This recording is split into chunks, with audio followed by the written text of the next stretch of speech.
Hey guys, how's it going? Comparing here.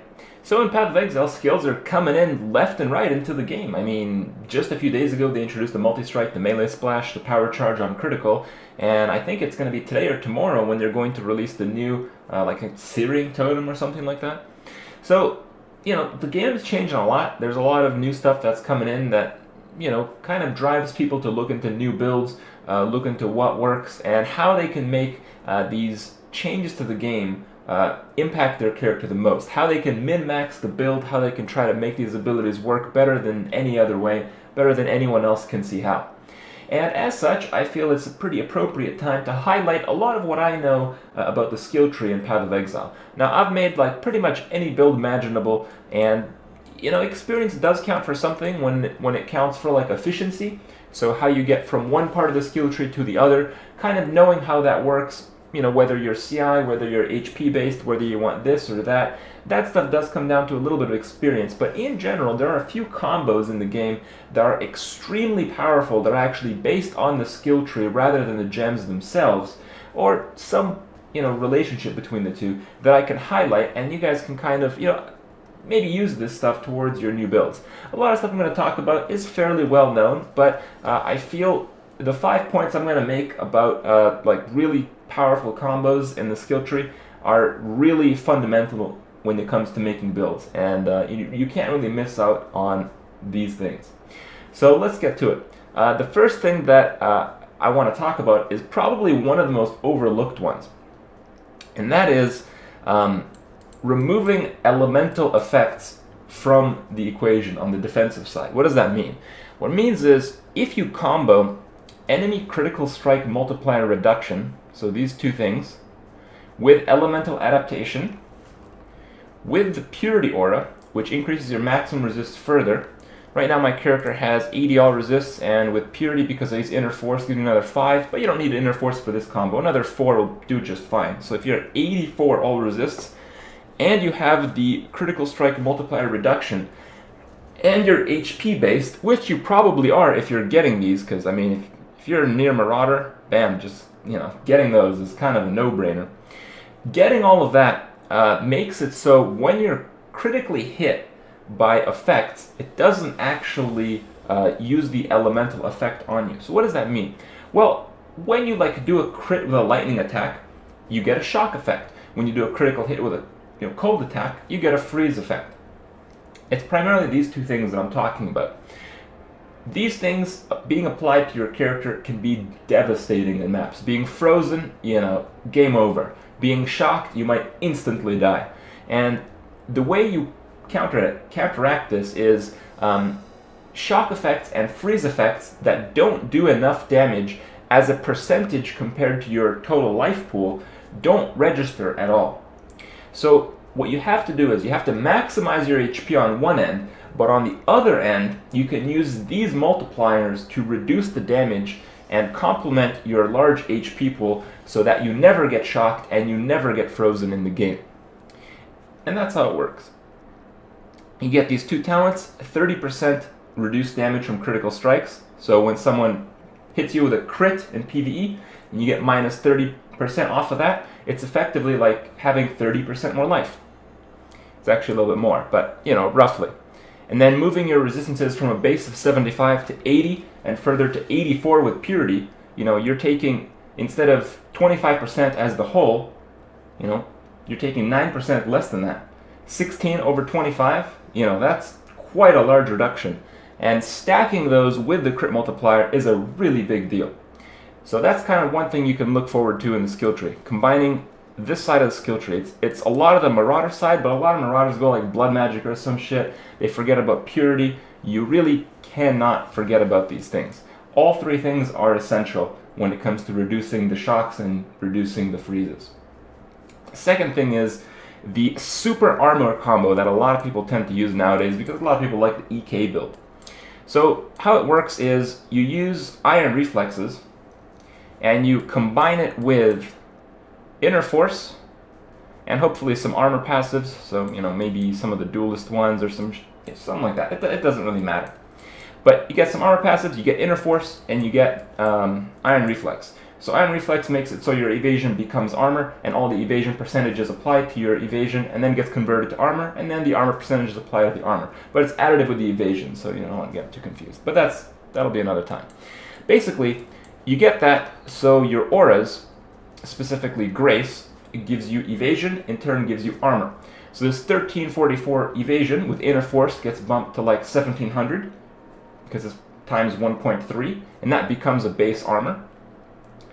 And that gets multiplied by your, armor bonuses, evasion bonuses, the bonuses from your dexterity.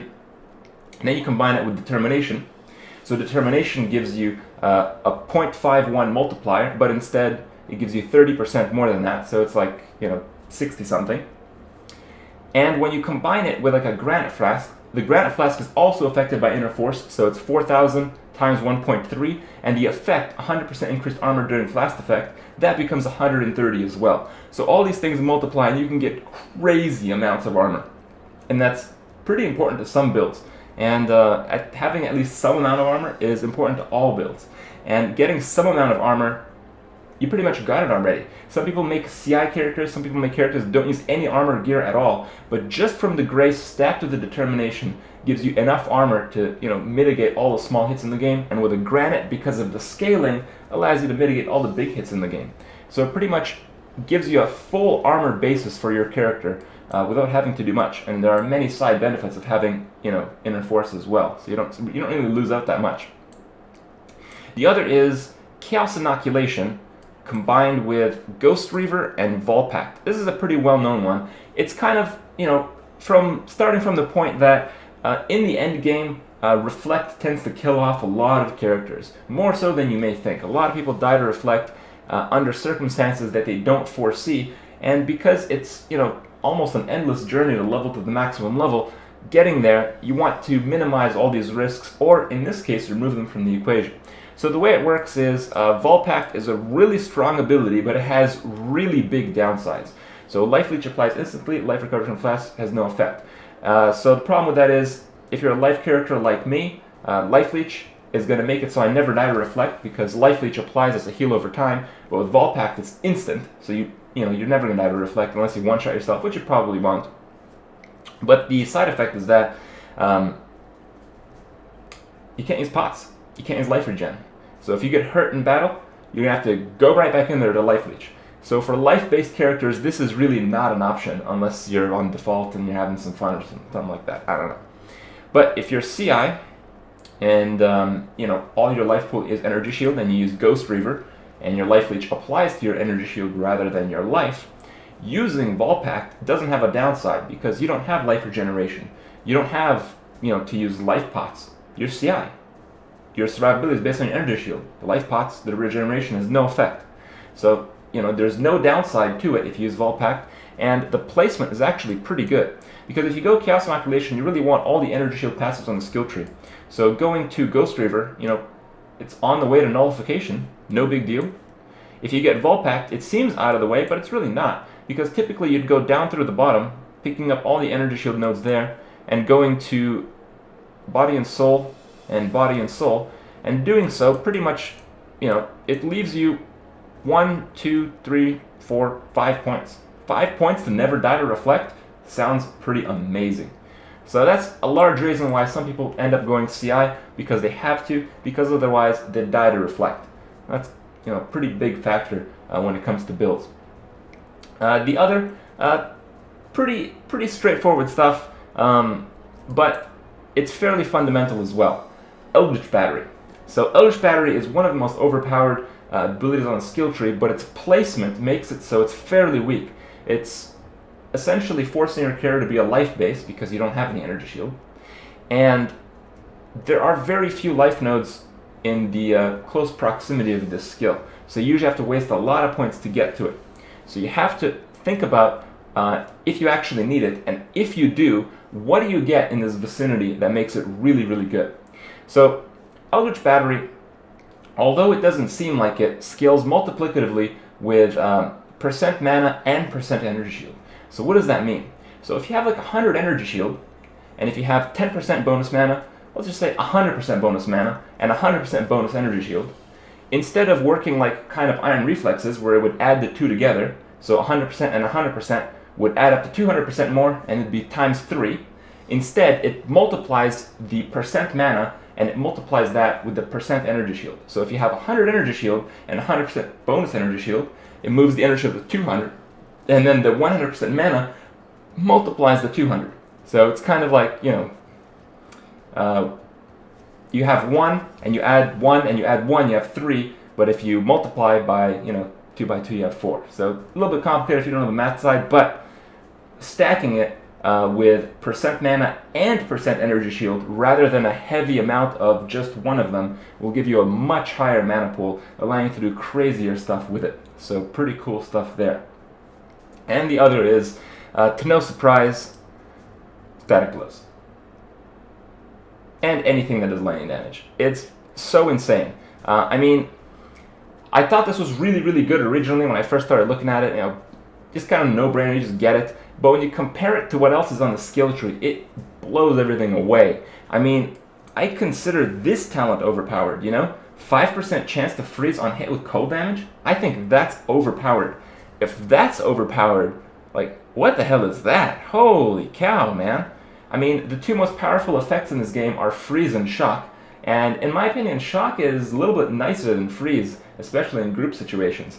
And being able to have 20% chance to shock on hit, let alone that, but it reduces the threshold by 45% increased duration just for 2 points, is insane. And also the placement is extraordinary. You have Divine Toughness, which makes this point free essentially when it comes to like balancing out the health point-based system in terms of efficiency. And you know, you're really close to Inner Force, so the placement is amazing. 2 points, incredible. In general, all the on-hit effects are fairly overpowered because in Path of Exile, when you crit with an AoE attack or when you crit with a multi-strike attack, like I use Greater Multiple Projectiles Freeze Pulse, it'll all crit, so 5 will crit. So it kind of nullifies what's going on. But with 5% chance to freeze, each one individually has 5%. So 5% becomes a very large number. And similarly with like Spark and other abilities that do lightning damage, Static Blows has the same effect, except the percentage is 20 instead of 5. So that's what makes it really, really overpowered. And I hope you guys, you know, kind of use some of these in your next builds. Obviously, when you use one of these combinations that I mentioned, probably a lot of people are going to label your build as cookie cutter or overpowered or this and that. But in the end, you want to have a really badass, strong character. And coming in from the basis of these little combos, I think you guys will do fairly well combining the new skills, whatever may come into play, with what I said. You should have a pretty sweet ass character. So I hope you guys enjoyed the little tips, and I'll see you guys tomorrow.